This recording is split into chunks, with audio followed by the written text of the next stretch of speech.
Hola, esperamos que el sermón que vas a escuchar a continuación, predicado por el pastor César Augusto García de la Iglesia Bautista Gracia Redentora en Pereira, sea de gran bendición para ti. Le invitamos a ponerse en contacto con nosotros a través de nuestro sitio web www.ibgrpereira.com, esto es www.ibgrpereira.com.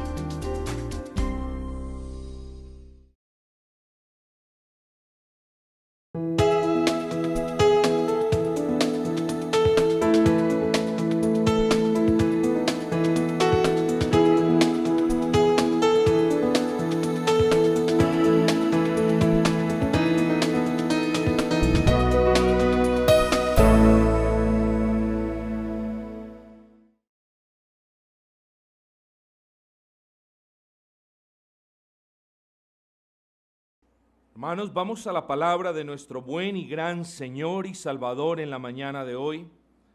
Y una vez más vamos a el versículo que leímos la semana pasada, Primera de Corintios, capítulo 10, versículo 7, versículo número 10, 7:10. Pero a los que están unidos en matrimonio, mando, no yo, sino el Señor, que la mujer no se separe del marido, que la mujer no se separe del marido.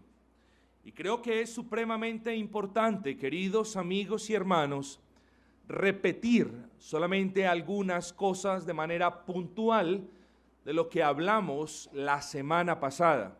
No todo, no la mitad, no un cuarto, pero hay puntos que es necesario volver a meditar. Comenzamos el sermón de la semana pasada, mis amados hermanos, afirmando que sería bueno recordar quiénes somos nosotros. Ciertamente somos santos, ciertamente somos personas que hemos sido justificadas por la gracia del Señor mediante la fe en Cristo. Sí, eso lo sabemos, pero muy a menudo se nos olvida quiénes somos. No somos sino criaturas. Dios nos ha formado, Dios nos ha dado vida, pero nuestros padres cayeron. Nuestros padres escogieron de una manera absolutamente libre desobedecer a Dios. Absolutamente libre. No había ningún poder influenciándolos dentro de ellos, no había remanente de pecado dentro de ellos. De manera libre, escucharon la voz de Dios, escucharon luego la voz de Satanás y escogieron. Miren la expresión volitiva en su máxima expresión. Escogieron, sin coerción alguna, obedecer. Escogieron creerle al mentiroso. Y a partir de allí sabemos lo que sucedió. Y a partir de allí sabemos quiénes somos nosotros. Somos seres humanos, lo decíamos la semana pasada, con batallas, con luchas y con tentaciones, mis amados hermanos.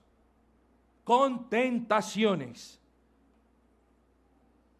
Pero quiero, con el riesgo de sonar repetitivo, quiero repetirte en esta mañana que quizás una de las más grandes tentaciones que tiene el hombre, escuchen, si no la más grande tentación que tiene el hombre, son aquellas de índole carnal o sexual, que también pueden ser llamadas así. No, pastor, es que no, esa es una de las más grandes tentaciones que tiene tanto el varón como la varona, el hombre como la mujer, el esposo como la esposa. Porque lo que somos es carne. Y aún como creyentes hay un remanente de pecado que, de no ser mortificado, se levanta cual maestro y señor para querernos dominar y para volvernos a llevar a la esclavitud de la que Cristo nos liberó, mis hermanos. Y no podemos Oh, me da pena porque me ruborizo. No, no me gusta hablar esto con mi esposa. No, no me gusta hablar esto con ninguno de los hermanos. Tenemos que reconocer que las tentaciones de índole carnal, de índole sexual, son peligrosas. Y repito, para unos muy grandes y para otros inmensas. Y dice un viejo dicho, que el poder del hombre, hablándolo en términos humanos, que el poder del hombre comienza cuando el hombre o la mujer, por la gracia de Dios, reconoce sus debilidades.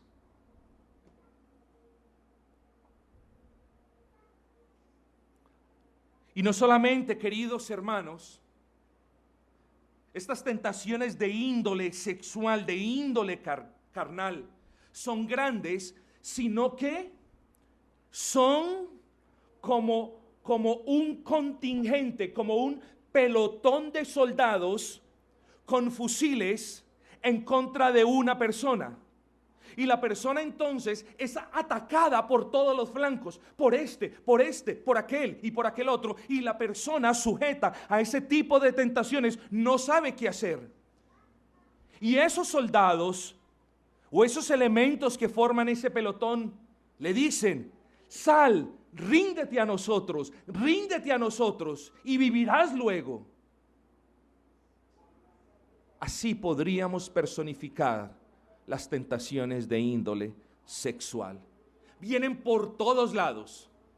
Vienen por medio de una propaganda de loción. ¿No han notado ustedes? ¿Qué tiene que ver una mujer o qué tiene que ver una persona semidesnuda con una loción? Oh, la sensualidad, el cuerpo de la mujer. Están haciendo de esto un negocio. Entonces, por propagandas somos bombardeados. Por televisión, ni se diga. Por la radio, también somos bombardeados.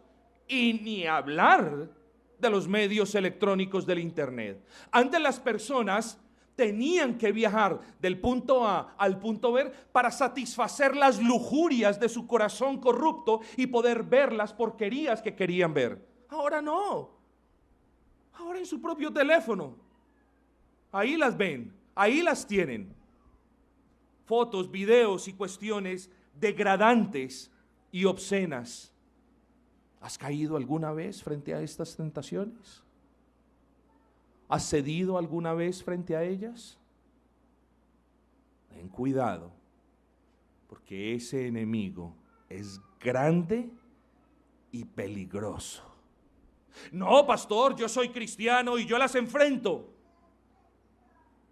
Les recuerdo las palabras del apóstol Pablo en 1 Corintios 6:18.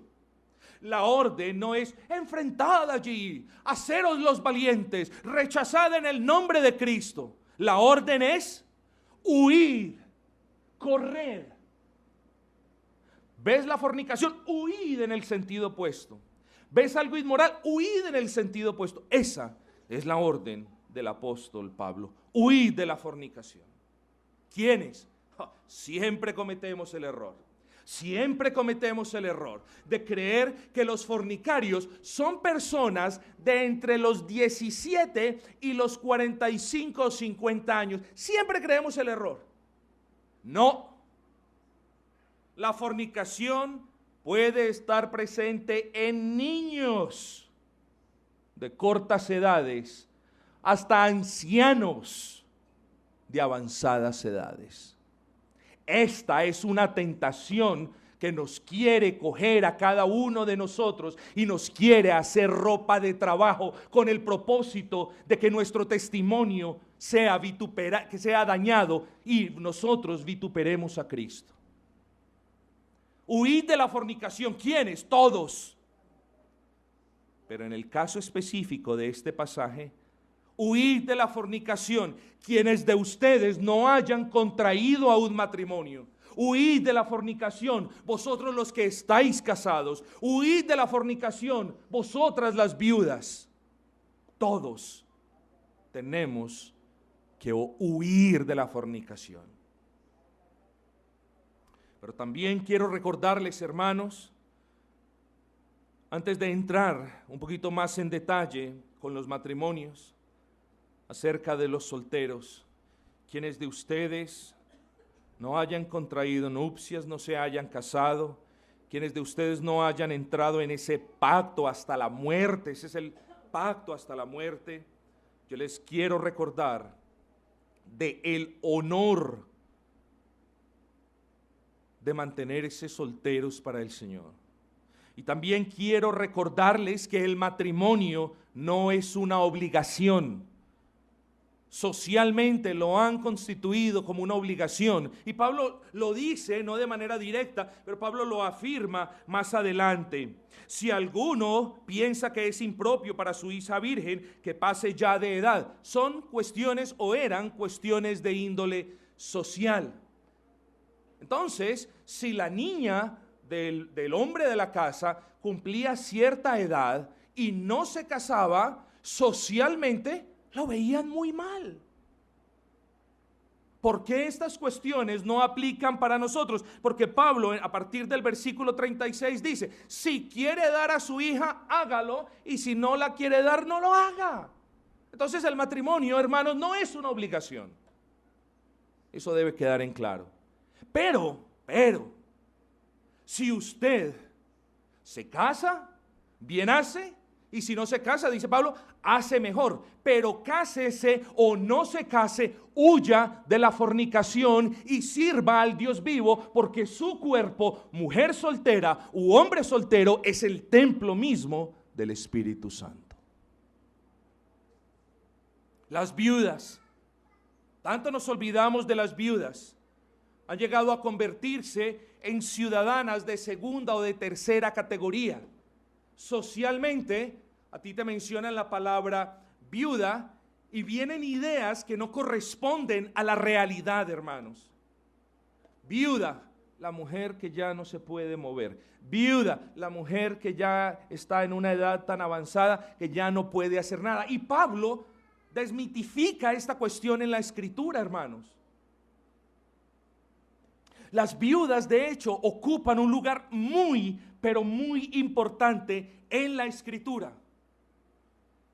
Y nosotros como iglesia del Señor debemos ser recordados ese lugar especial que la Escritura le da a las personas que en alguna oportunidad contrajeron nupcias, entraron en un contrato marital, pero por diferentes razones ahora no están. ¿Y por qué no están? Porque su contraparte, porque su esposo o su esposa ha fallecido. Y Pablo lo ilustra de una manera clara en la Escritura y pone aquel ejemplo. La ley, mientras el hombre viva, está sujeto a la ley. Mientras el marido viva, la mujer está sujeta al marido. No sujeta en el sentido de servidumbre, de esclavitud. No, sujeta en el sentido de inseparabilidad, hermanos.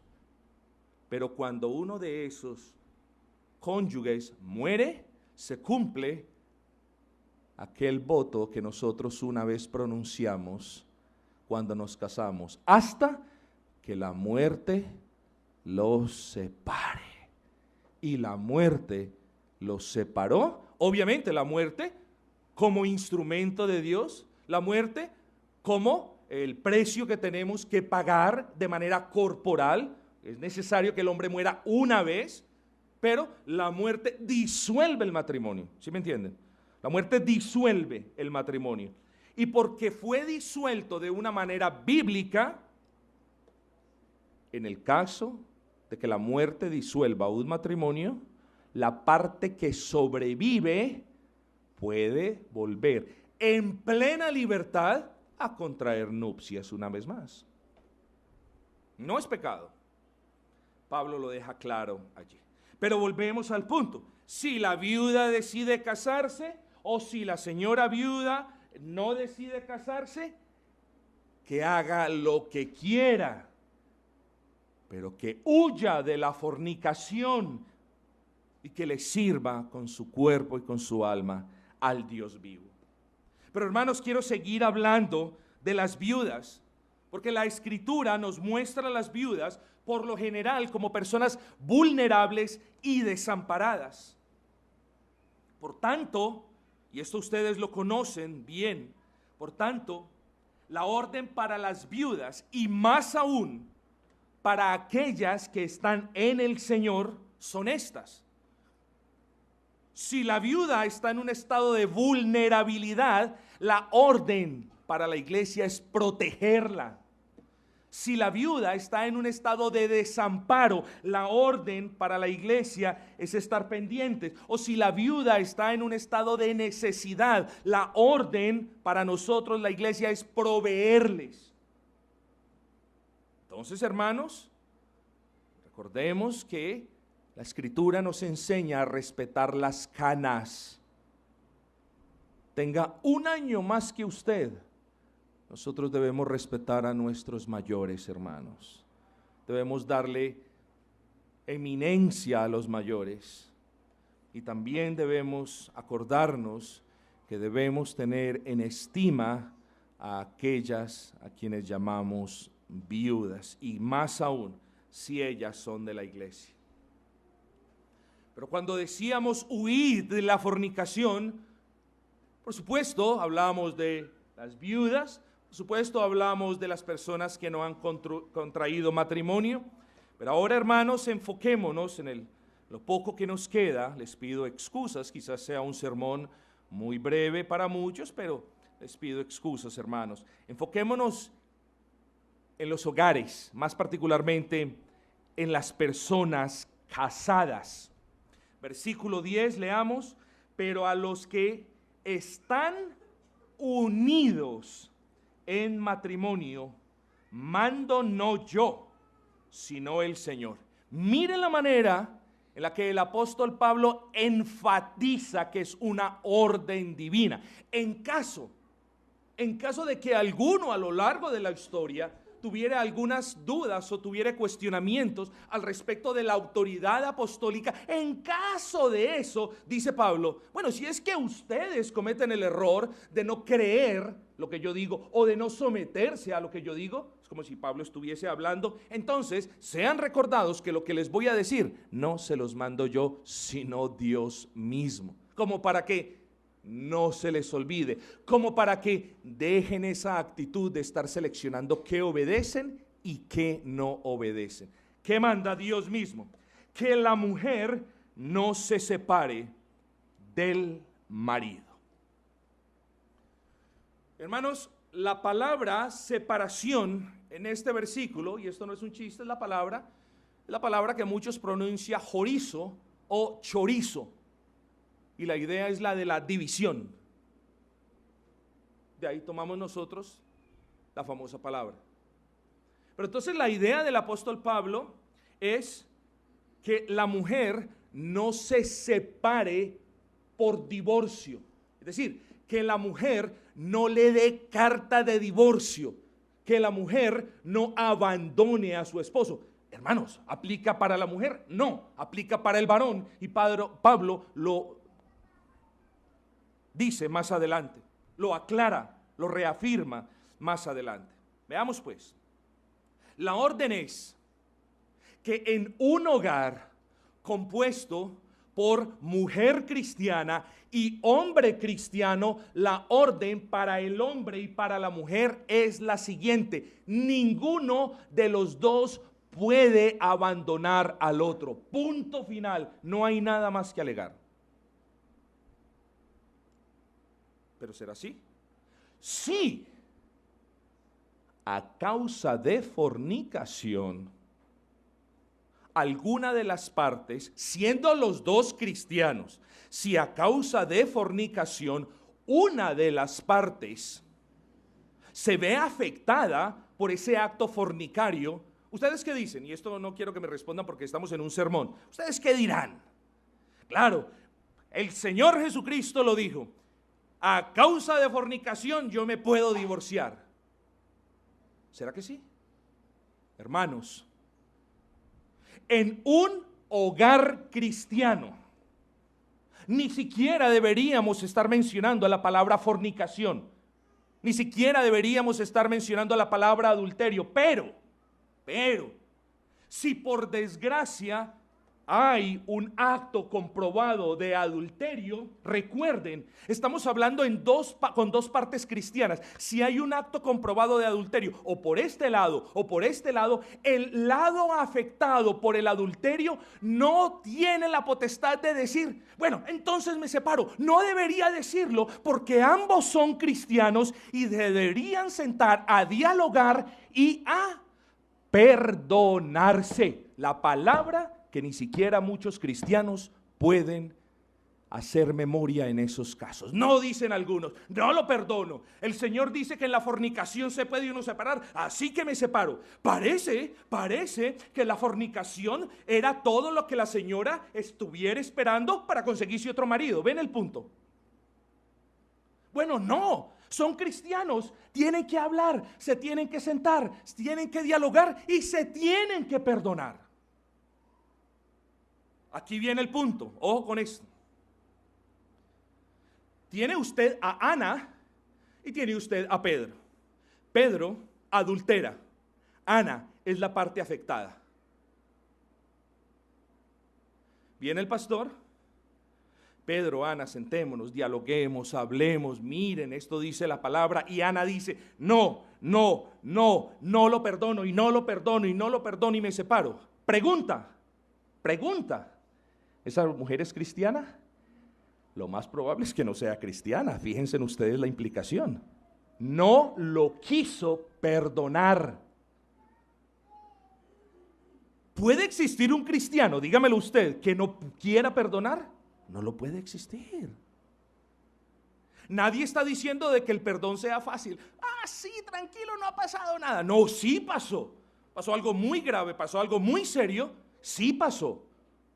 El hecho no es negarlo, el hecho es hablarlo, discutirlo, dialogarlo y buscar la reconciliación inmediata, hermanos.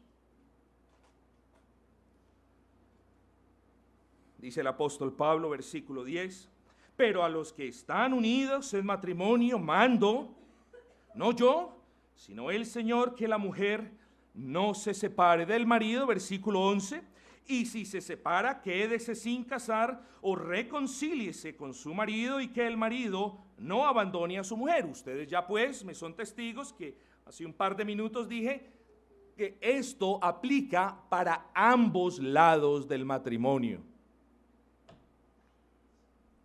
Hermanos, hablemos brevemente del matrimonio. ¿Qué es el matrimonio?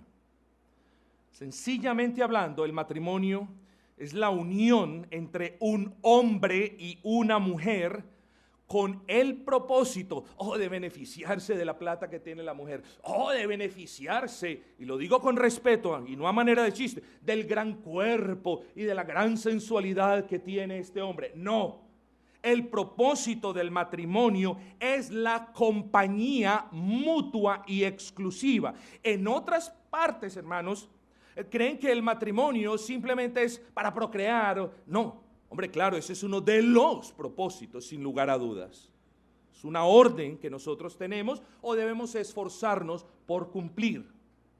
Pero el matrimonio, hermanos queridos, en plastilina para que jamás se nos olvide es esto: el matrimonio es la unión de un hombre con una mujer con el propósito de acompañarse mutua y exclusivamente en su peregrinaje por el mundo. Ese es el matrimonio. El matrimonio no es esto aquí, lo otro aquí, la farra aquí, no, el matrimonio es un pacto de compañerismo.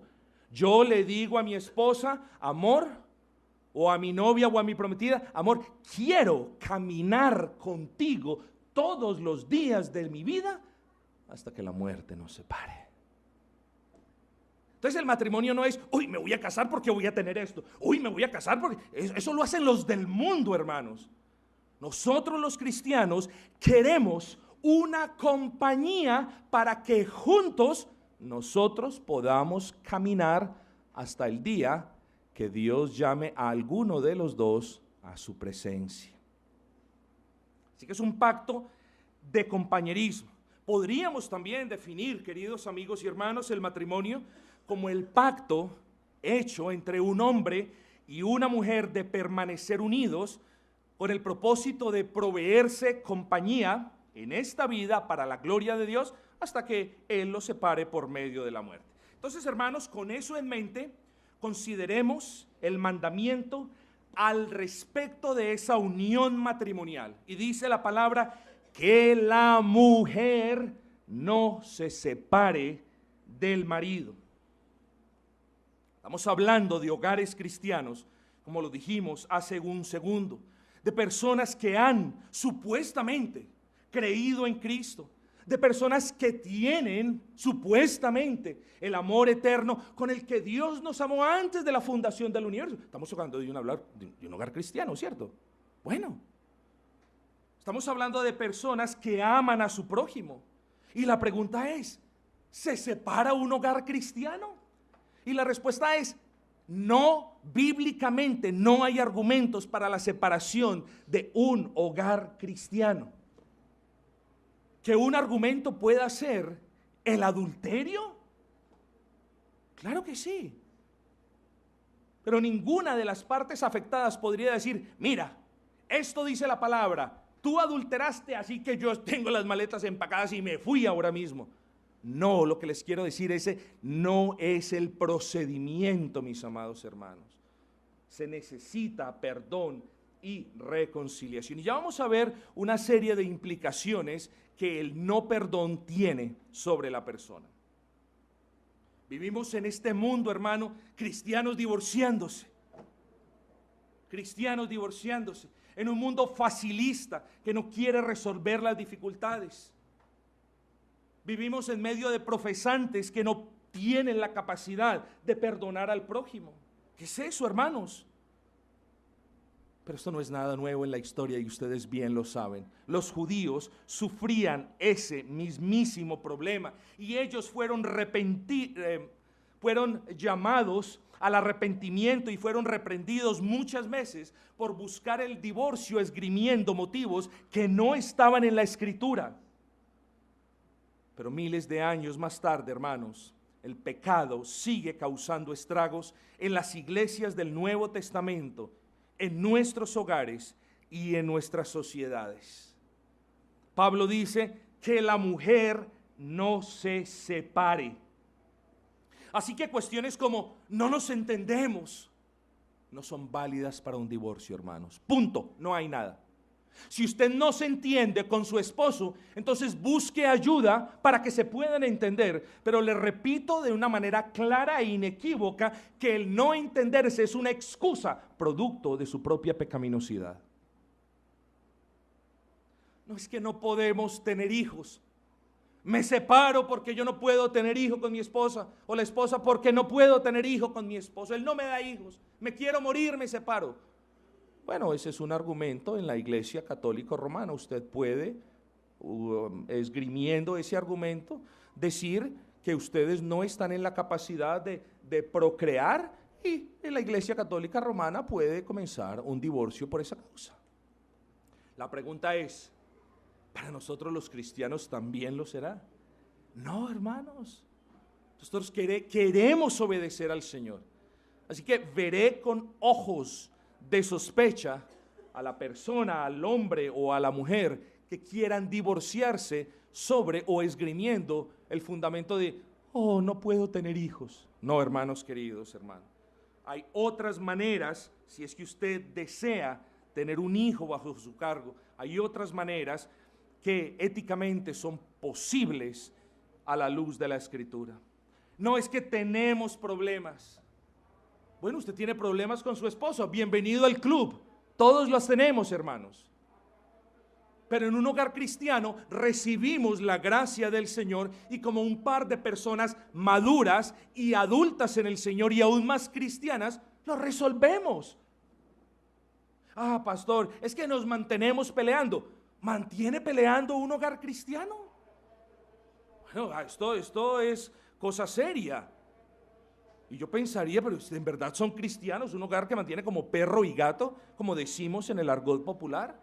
Pero si ese es el caso, hermanos, entonces la Escritura manda a perdonarse mutuamente, a que dejen de lado las armas y a que se amen, a que cultiven el amor, hermanos. Pastor, yo me voy a separar porque usted no conoce mi caso. Les estoy esgrimiendo excusas, recordándoles que a no ser por caso de fornicación, no puede haber separación en un hogar creyente. Y cuando hay acto de fornicación, llámese adulterio, puede, o más bien están ambos en la obligación de buscar el perdón de Dios y el perdón mutuo, hermanos. Pero hermanos, entonces la orden es clara: en un hogar cristiano no se separen. Lean conmigo el versículo 11 a ver, si es que Pablo ya cambió de opinión. Pero si se separa, dice, y si se separa, quédese sin casar o reconcíliese con su marido. Pero si se separa, ¿qué querrá decir Pablo? Muchos dicen, no, sí, Pablo está diciendo que se puede separar a la final. No, eso no está diciendo Pablo. Pablo está diciendo, la orden de Cristo es: no abandone, no se separe de la esposa. Y el versículo 11, lo único que Pablo está diciendo es: si es que usted desobedece la orden dada por Cristo, entonces la orden es: no se puede casar. Es así de sencillo, hermanos. No le busquemos interpretaciones metafóricas elevadas a la potencia del misticismo. No, la palabra es clara. La orden es: el matrimonio cristiano no se separe. Pero si uno de los dos abandona a su cónyuge en pleno desacato de la orden divina, entonces la orden para esa persona es: ¿sabe? Miren, hermanos, es como si, esa no es la intención del Señor, pero yo se los digo, porque Dios nos conoce, porque Dios nos hizo y porque Dios sabe que la mayoría de divorcios surgen a causas y por excusas, a causas de que simplemente nuestros corazones abandonaron al cónyuge y se fueron en pos de otra mujer o en pos de otro hombre. Porque Dios conoce nuestra pecaminosidad, por eso dice el apóstol Pablo: bueno, la orden es que no te separes de tu esposa, pero si es que decides desobedecer la orden y si decides separarte, miren lo hermoso de la orden: como el ternero no se puede casar, amiguito. Vean el punto aquí que está claro. Si la excusa era: yo me voy, lo voy porque quiero casarme con este. Bueno, Pablo dice: si usted es cristiano y desobedece la orden de Cristo de no abandonar a su esposo, sepa que hay una orden que viene detrásito que dice: si se separa, bueno, siga en desobediencia, pero no se puede casar. Así que, hermanos, se acabaron los días y los meses de las excusas. Por completo, no hay excusas para el divorcio en un hogar cristiano. Veámoslo un poquito más en detalle. Si la persona desobedece, solamente tiene dos opciones. Si la persona se divorcia de su esposo, o si el esposo se divorcia de su esposa, solamente tiene dos opciones. Y si continúa llamándose cristiano, vean esto, que si la persona se divorcia y dice: sí, yo a la verdad no soy cristiano, ya lo tratamos como el caso de un incrédulo. Pero si esta persona que se divorcia y desobedece continúa llamándose cristiano, solamente tiene dos opciones, mis amados hermanos. Uno, no puede casarse. Y dos, reconcíliese con su esposo. La palabra en el original griego es: si la mujer se fue de manera injustificada del hogar, ella y sobre ella recae la orden de que venga humillada delante de su esposo y busque la reconciliación. Si el hombre abandona a su esposa o se divorcia legalmente por razones no justificadas en la Escritura, La responsabilidad recae sobre el varón de venir humillado delante de su esposa a pedir perdón y a buscar. ¿Qué dice la palabra en el versículo 11? Dice, y que el marido, dice, quédese sin casar o reconcíliese con su marido. Hermanos, estas son cuestiones importantes y quiero que me presten atención. Muchas personas argumentan, hermanos, que estos versículos hablan de una separación, ¿cierto? Hablan de una separación, de que mejor yo me voy a dar un tiempo. No, hermanos, tengamos sumo cuidado, porque cuando una de las partes deja a la otra sin justificación bíblica, estamos hablando de abandono matrimonial. ¿Por qué llamamos abandono matrimonial? ¿Y por qué el abandono matrimonial divide, daña y disuelve el matrimonio? Por lo siguiente, hermanos. Porque bíblicamente el matrimonio es ese pacto de compañerismo. Y cuando yo entonces hago algo que afecte ese compañerismo, lo disuelvo. Si yo voy tras una mujer, disuelvo el pacto, me tengo que soltar de la mano de mi esposa para ir a coger otra mano.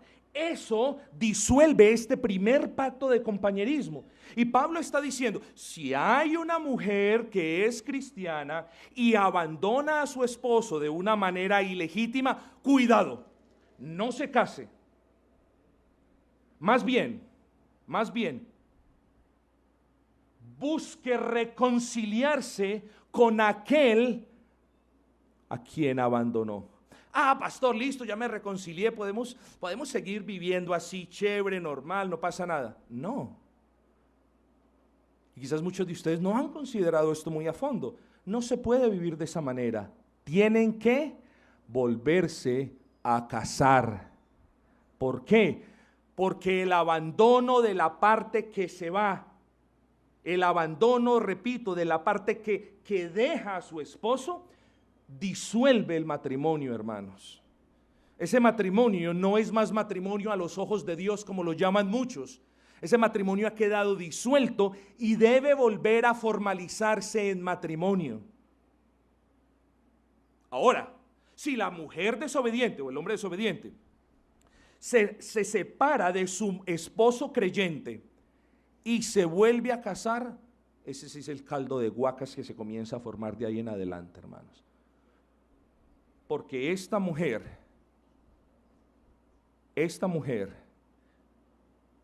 está negándose, uniéndose con otra persona, está negando la posibilidad de que haya cumplimiento de la orden del apóstol Pablo, que es regresar arrepentida donde su marido, para pedirle perdón y que ese matrimonio se forme una vez más. Bíblicamente hablando, hermano, la mujer, si deja un hogar y se une con otro varón, esa mujer no se puede volver a juntar con el primer varón, lo dice la Escritura. No se puede volver a juntar.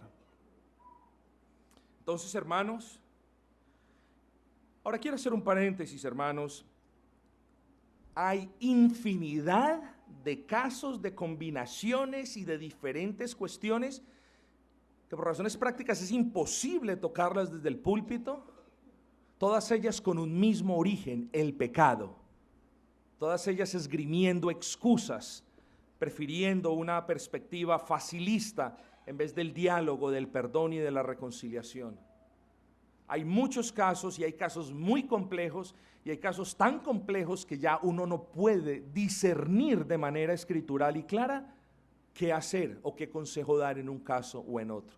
Estamos tocando simplemente este punto. Pero hermanos, quiero que le demos conclusión al menos a estos dos versículos para que les queden claro estas cuestiones, hermanos. Dice, el Señor dice, Mateo 19:9, cualquiera que se divorcia de su mujer por una causa que no sea fornicación y se casa con otra, comete adulterio. Así que entre verdaderos cristianos la cosa es diferente. El divorcio por causas diferentes a la fornicación debe ser una total imposibilidad, porque Dios lo prohíbe de manera tajante. Así que la iglesia, hermanos, suponga el caso, suponga que tenemos ese caso en nuestra congregación y son cuestiones prácticas. La iglesia debe pedirle a la persona, al cristiano, recuerde, estamos hablando de un hogar cristiano. Si un cristiano abandona al otro o le da o se divorcia de manera unilateral de otro, ¿qué debe hacer la iglesia? La iglesia, partiendo de la base que ambos son cristianos, ¿sí me entienden hasta ahí? Eso quiero que me sigan porque este es un razonamiento lógico de aquí en adelante.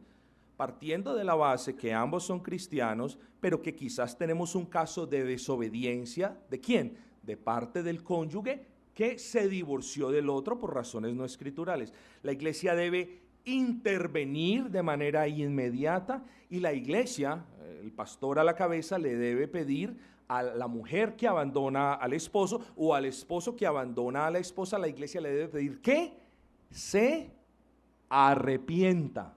Vean el proceso lógico, hermanos. La iglesia debe pedirle que se arrepienta. La persona se ha divorciado injustamente, la persona es llamada y claro, habrá cierta administración, la persona debe pedir perdón a su esposo o el esposo a su esposa, debe buscar la reconciliación, debe buscar una vez más el nuevo matrimonio y la unión de cuerpos. Entonces, si sucede eso, pero el Señor concede gracia y la iglesia le pide a la persona que abandona que se arrepienta, gloria al Señor. Volvemos al cauce bíblico y la solución es mucho más fácil y placentera. Pero en la inmensa mayoría de los casos la mujer o el varón que abandona no se arrepiente. ¿Qué debe hacer la iglesia? La iglesia debe tratar a esta persona como, en primera instancia, como un cristiano que persiste en desobediencia, en cuyo caso aplicarían los parámetros disciplinarios de Mateo capítulo 18.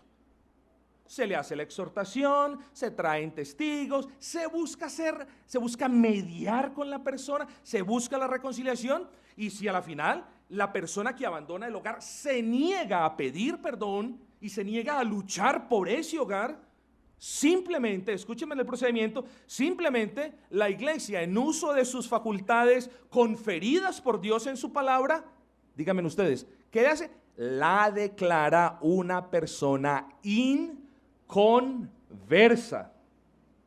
Escuchen pues ese caso, hermanos. Porque en el momento en el que la iglesia, en uso de las facultades bíblicas, declare a una persona inconversa, ahí la situación cambia por completo, porque ahí estaríamos entonces hablando del caso en el que una incrédula abandonó a un creyente. ¿Sí ven la situación? Y si una incrédula abandonó a un creyente, entonces la incrédula sigue su camino de incredulidad y el creyente abandonado ahora está en posibilidades de casarse nuevamente, legalmente, bíblicamente. Espero que hayan seguido todo el razonamiento, hermanos. Así que basado en eso, la parte creyente que ha sido abandonada por la parte adúltera, incrédula o viceversa, ahora está plenamente en libertad de contraer matrimonio. Hermanos, tengamos cuidado, hermanos queridos. Ya me muevo hacia la conclusión. Quien se divorcia por causa injusta se equivoca, pero quien se arrepiente de tal equivocación, hermana, es un creyente. Quien se arrepiente, quien viene a pedir perdón por el daño causado, por el mal testimonio al cuerpo, en la sociedad, hermanos, quien se equivoca, pero quien se arrepiente, oh hermanos, tengámoslo en alta estima. Se ha equivocado fuertemente, brutalmente, pero para eso somos iglesia y tenemos el poder de acoger a estas personas, más cuando se han arrepentido, hermanos. Quien abandona el hogar, estoy diciendo simplemente meras conclusiones puntuales. Quien abandona un hogar cristiano, ¿qué nombre se le debería dar? El cristiano que abandonó a su esposa. No, el incrédulo que abandonó su esposa. Quien no perdona una ofensa. Pastor, es que usted es bobito. La palabra dice que por fornicación. Sí, hermano, yo lo entiendo. Si usted me quiere sacar todas sus credenciales y todos los pasajes bíblicos y quiere argumentar su divorcio basado en la fornicación, en el pecado de su esposo o viceversa, usted está en plena libertad de hacerlo, hermana, hágalo. Lo que yo le tengo que decir antes de que lo haga es esto: que usted supuestamente como cristiana tiene que perdonar a su esposo. Y el que no perdona no es cristiano. Y allí nos encontramos en la extraña postura que, a pesar que el Señor nos permite el divorcio por causa de adulterio, ahí nos encontramos con la extraña postura de que aún el adulterio lo tenemos que perdonar, hermanos. Bienvenido al cristianismo bíblico, hermanos queridos. Quien no lucha por salvar su matrimonio es peor que un incrédulo, hermanos. Quien saca excusas por divorciarse, lo desprecio por completo, hermanos, y no me da pena decirles esto. Finalmente, quien desea divorciarse de su esposo para casarse con otra esposa porque quiere algo de otra esposa, es peor que un incrédulo. ¿Por qué, hermanos? Porque las mujeres no son objetos. Y cuando usted se casó, usted debió haber pensado que su cuerpo ya no iba a ser tan hermoso como el que tenía antes. Todos vamos degenerándonos, hermanos. Nuestro cuerpo se va acabando. Y lo más hermoso, cuando un par de cristianos se casan, es que cuando se dicen mutuamente hasta que la muerte nos separe, nos tenemos que, por decir así, nos tenemos que visualizar casi endebles, sin poder movernos, con arrugas, sin ningún tipo de fuerza, pero con el amor latente, como cuando se prometieron casarse el uno al otro.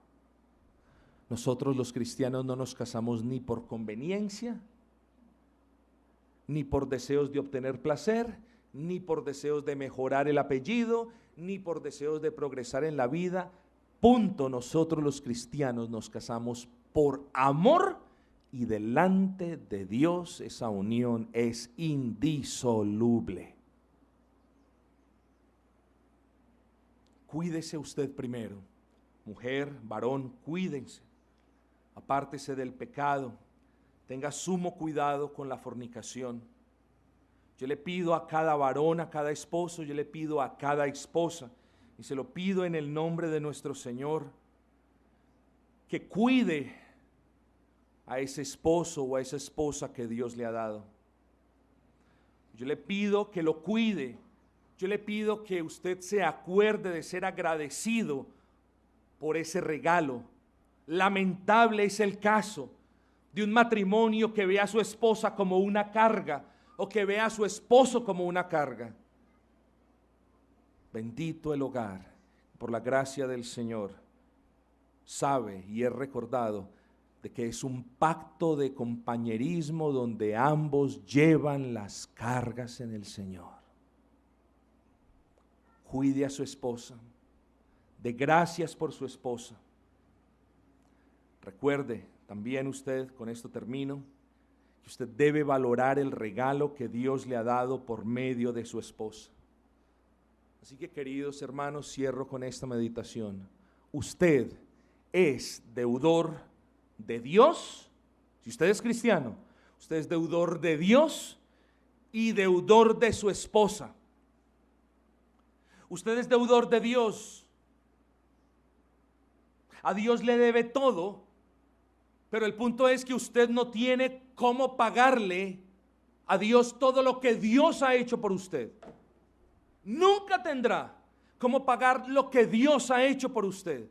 Así que usted es deudor de Dios toda su vida, esclavo de Cristo. Pero usted, esposo, o usted, esposa, también es deudor de su cónyuge, también le debe, y es su deber pagarle con comprensión lo mucho que te ha comprendido. Es tu deber pagarle con paciencia la mucha que ha tenido para contigo. Es tu deber, esposo, es tu deber, esposa, pagarle a vuestra contraparte con respeto, porque ella o él te ha mostrado. Pero sobre todo, hogares, páguense la deuda suma del amor con la que ustedes han sido amados. Matrimonio, una institución divina de carácter insoluble,